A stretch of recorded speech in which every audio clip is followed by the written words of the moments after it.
Okay, so ring press-ups. This is one of my favorite movements for upper body press.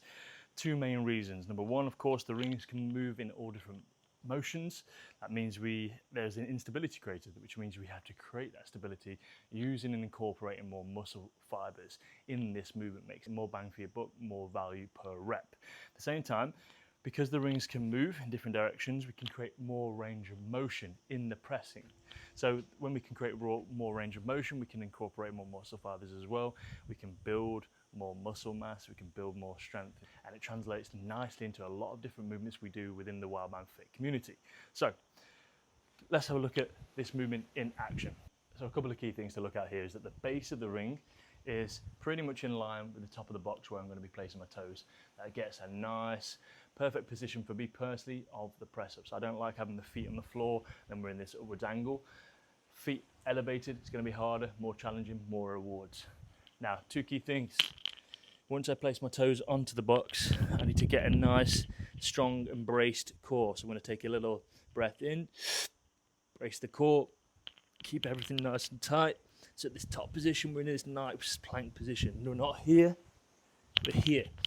Now from here, I'm going to start to lower myself down. As I do so, I'm turning the rings out so I can get some extra range of motion. Then I'm going to come back up to the top into that nice core position. Here again, get that range of motion, come back up to the top. Now, of course, if you haven't done these before, take it easy. Test the movement, test where you can get to safely with that new range of motion. And if you have done this before or you feel strong in that long range of motion, great. We're going to be moving on to weighted ring press-ups. Okay, so we're going to be moving on to weighted ring press-ups. So for those of you who can already do 10 quality reps of normal ring press-ups, we'll move on now to challenge it even further. So one of my favorite ways to add weight is by using a backpack. Of course, if you've got a weighted jacket or you have a weighted belt, there are ways you can use both. Obviously with the weighted jacket, very simple. With the weighted belt, you might need the rings higher because of course the weight is going to hang lower. So I like using the backpack, particularly because I'm working out from home a lot of the time. I can put all the weight into the backpack. So this backpack has 15 kilograms in it. So it's not too heavy at this point in time, but of course with good quality reps, it can easily become very challenging. I also like backpacks because of how the weight sits. I've got the hip strap here, chest strap. It keeps the weight in place exactly where I want it.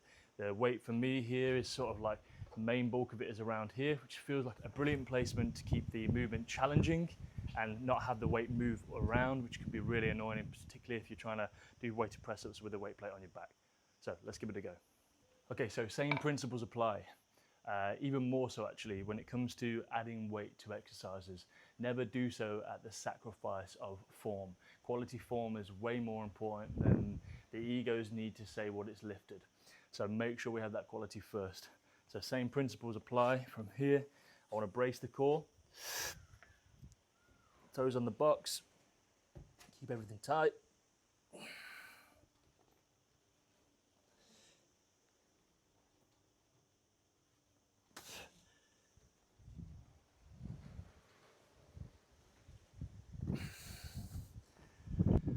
And there you have it, weighted ring press-ups. So the main principles to remember: never sacrifice form for more reps or more weight. Quality over quantity is key.